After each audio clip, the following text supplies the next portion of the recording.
Welcome back to the Short Coat. Coming to you from the amazing and intense world of med school at the University of Iowa Carver College of Medicine. I'm Dave Etler, and boy, do I ever love when people write in with questions. I vividly remember the first time that happened. I was in a motorcycle dealership buying a bike, and I checked my mail, and honestly, I got choked up when I read my first listener question. I was like, holy shit, fan mail. Someone's is listening. Yeah. So anyway, before I get choked up again, we have a listener question today that you guys can help with. You guys being my kick-ass bitchin' rad medical student co-hosts. M2 Samantha Gardner. Hello. M2 Sarah Upton. Yo. M2 Shrishti Mather. Hello. And M2 Nick Lembadizer. Hello. I don't think I'm going to be able to say it. You didn't get that. That wasn't right. Nick, can you say your name so that we all hear it? Nicholas John Lembadizer. Thank you. Did I say it wrong? You did. Lembadizer? You absolutely said it right. Lembadizer. I tell you what, though, the first time you said it, you got it right. But then... It's literally written Lembadizer. Lembadizer. There you go. Lembadizer. It's actually very phonetic. We have a listener question from Brody, a high school junior. Hi, Brody. Who wants to know more about what you guys were like in high school. Let's hear from Brody. I am a junior in high school, and I really love the show. I have been listening for about a year now. I have a few questions for you all. As future doctors, what did your high school life look like? Did you all know you wanted to go into medicine? Did you balance sports or activities with your studies well? What did your day-to-day look like? Also, I am beginning my college applications, and I wanted to ask a few questions about that.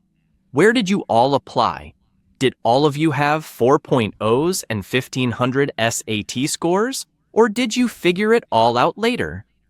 In undergrad, did you only focus on medicine, or did you focus on other things like clubs and sports? And what advice would you give your 16-year-old self? Thank you all so much for the amazing production. Thank you for writing, Brody. That's a heck of a lot of things. What a planner. To go. I know. Like, good for you. 4.0, 1500. That's crazy. Brody, we live in the state of Iowa. We probably all took the ACTs instead of the SATs. Yeah. I did take sorry the to break it to SAT. you. I did Okay. take the SAT, yeah. What's the top ACT score? 36. Okay. What's the top SAT score? I'm guessing Is it 1500. 1500? I don't really know. 1600? Oh, okay. 1600. I don't know. I think it might be Yeah. a little higher. Yeah. Yeah, as an ACT taker, did you get the top score? Is that the only way? No. I did not.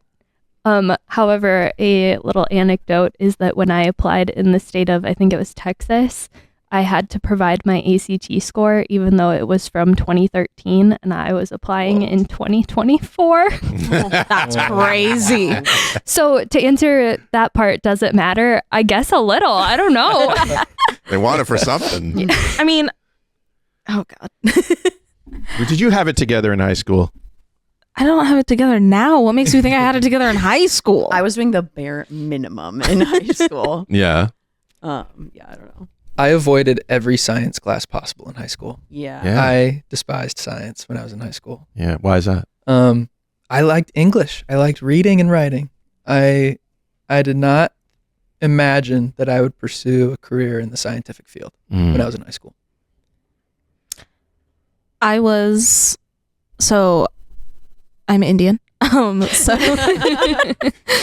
there were a couple of pressures that came with that. So I definitely did, I was doing all APs, I was doing all honors. I was in every single organization I could possibly put myself into. And I was doing all of that. But at the end of the day, I genuinely don't know if it made a difference. I don't know. I think all it did was burn me out and make me really tired. And so I did as many of those stereotypical things as I could in high school, and I don't think I gained anything from it. Okay. Yeah. I also think high school burned me out. So there were not AP classes to be burning myself out with. So Nick and I actually grew up very close to each other. He's from Decorah and I'm from West Union. And so his school was actually the one that I had a teacher who kept pressuring me to go with his kids and go up to Decorah every day to go to school instead, which did not happen. But so it was a very small school. My graduating class was 80, and that was because we merged with a school my senior year. It would have been 50. So there was no band, there was no choir, there was no cheerleading. There was no any activity you can name. It did not exist if multiple people were not doing them all at once. And I feel like I managed it really well in high school. And then I got to college and I was like, I don't want to do anything anymore. Like, I'm tired. I am stressed. I am sick of doing this. And even now, sometimes I have to really like work myself up to go do things because I was doing so many things for so long. And none of those things were really like quote unquote getting me ahead. So I ended up going to Drake, which is one of the better schools in Iowa, but like I didn't need all of the things I was doing to go to Drake. And then by the time I was applying to med school, none of that stuff mattered anyway. So I was really doing it for fun and to burn myself out for no reason. So my advice would be do what is making you happy and cut the rest. I think it's also important to keep in mind, like, where do you want to go? Like, are you gunning for Ivies? Maybe look at other resources, talk to some other people, talk to students who go there. I went to Iowa for undergrad, went here for med school. I'm very happy and very proud to do that. Maybe you don't have the same mindset. Definitely reach out to people who have the goals or have had the life that you want. Right. I guess I should say I went to Drake, but I did get into NYU and Boston University. I did not get into Columbia. So I still hit in those like, God. I did not make it to the Ivy Leagues, but I did make it into kind of that like where the rich kids go when they can't get their parents to donate enough for the Ivies, but like can get into like NYU. And I did that with triggering me right now. My daughter is applying to BU. And I don't know what to make of that since. Oh, I loved it. I desperately wanted to go there. That was in 2014, so 11 years ago, and it was going to be $80,000 a year, and they were willing to give me $10,000 in scholarships. And at the time, I was applying for music ed, and that just is not. I mean, so now I think back and like, would the name on my degree have mattered applying to med school? Maybe, but it still would have been a music degree from BU versus a music degree from Drake. So does it really matter? Probably not. Yeah. I guess it would be cool to have that, but I would also have more crippling debt. Yeah. Yeah. Yeah. That's what I'm thinking about. All right. So once you got to undergrad, did things change? Were you focused on studying? And I sure wasn't.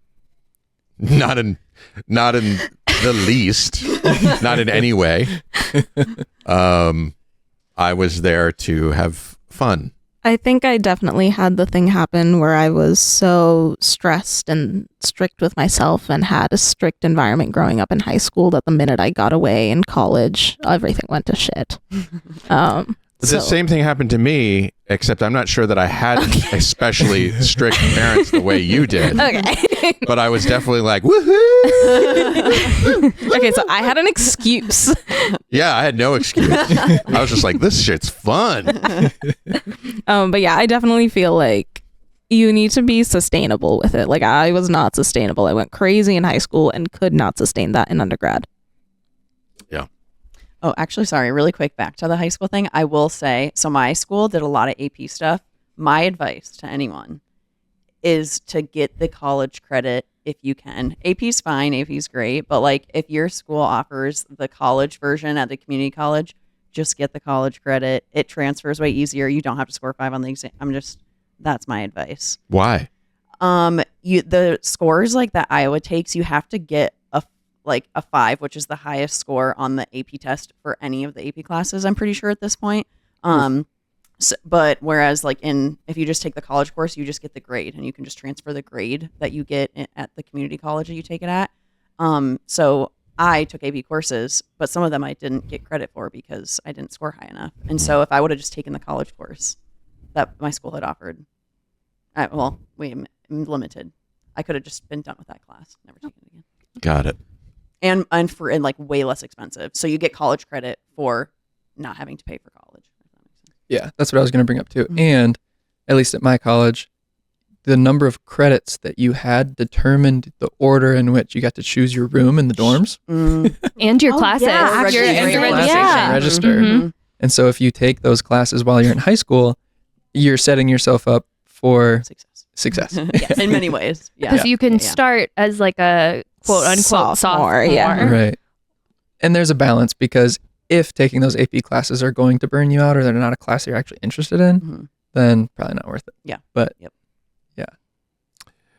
My advice is to limit your alcohol intake to a In high school and in college. In I didn't drink in high school, but when I got to college again, I was like, woohoo! So limit your alcohol intake, and remember that as much as you are going to love your friends, it's probably better to make room for studying. Yeah, too. you should study like You a should little study. bit. Yeah. You should study.